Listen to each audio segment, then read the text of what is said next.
Actu 7 jours. Revue de la presse les 7 derniers jours au cœur de l'Afrique. Actu 7 jours. Une collaboration Radio Mboté et le journal en ligne www.congoindépendant.com.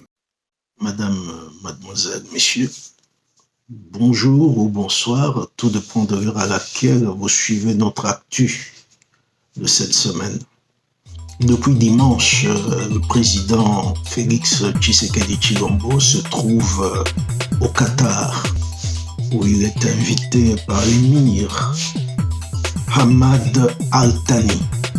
Selon les informations qui circulent, plusieurs accords de coopération ont été signés entre le Congo-Kinshasa et le MIRA.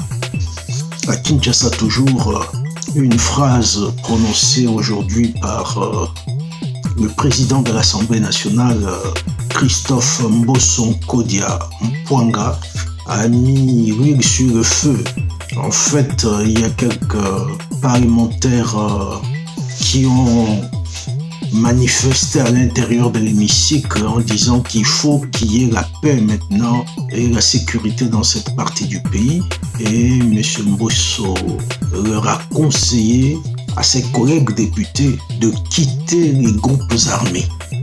L'agence de presse associée APA, qui a posé la question de savoir si le colonel John Chibangu a été nommé en catimini, promu, plus précisément catimini au grade de lieutenant général. Actu 7 jours.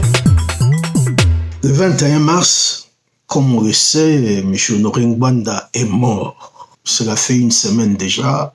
Ancien conseiller spécial du président Mobutu en matière de sécurité nous a quittés. Eh bien, nous avons fait un papier que vous pouvez lire sur le site, intitulé « Je suis un homme à abattre ». En fait, ce papier résume plusieurs interviews que Congo Indépendant avait réalisées avec M. Ngwanda, et on a reproduit un peu les idées majeures qui revenaient dans son discours. Il a toujours dénoncé l'infiltration des grands corps de l'État par certains agents étrangers, particulièrement des Rwandais, qui ont profité de brassages, notamment avec le CNDP de Laurent Kunda et de M23. Il a toujours parlé de balkanisation du pays, de l'occupation. Voilà, c'était une manière de rendre hommage à cet homme qui se disait, qui se présentait en résistant et non en opposant. Et il a toujours estimé que un pays qui est occupé, il ne sert à rien d'organiser des élections dans une situation d'occupation. D'autres disent que le pays n'est pas occupé, mais il est certainement infiltré. Actu 7 jours.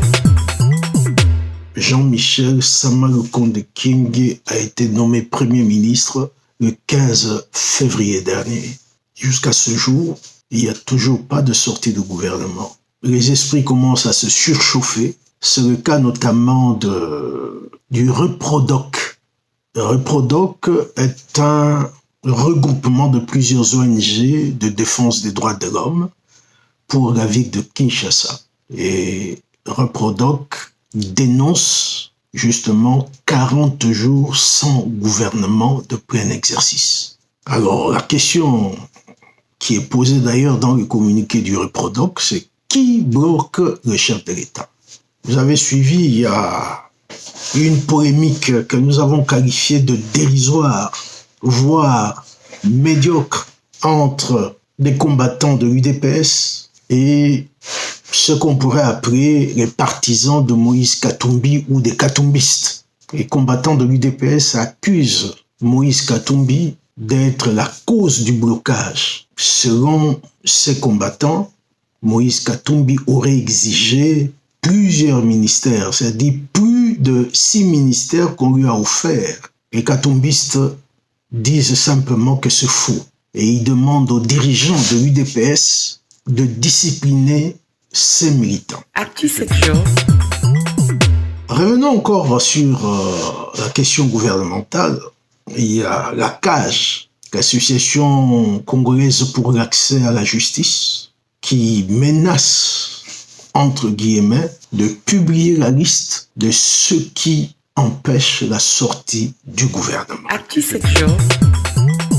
Notre chroniqueur Gaston Mutambalukusa, il a parlé des terres que l'État congolais a cédées à des investisseurs étrangers. Selon lui, près de 10,5 millions d'hectares ont été cédés à des investisseurs étrangers, ce qui représente plus ou moins 5% de la superficie totale de l'État congolais. ActuSecure.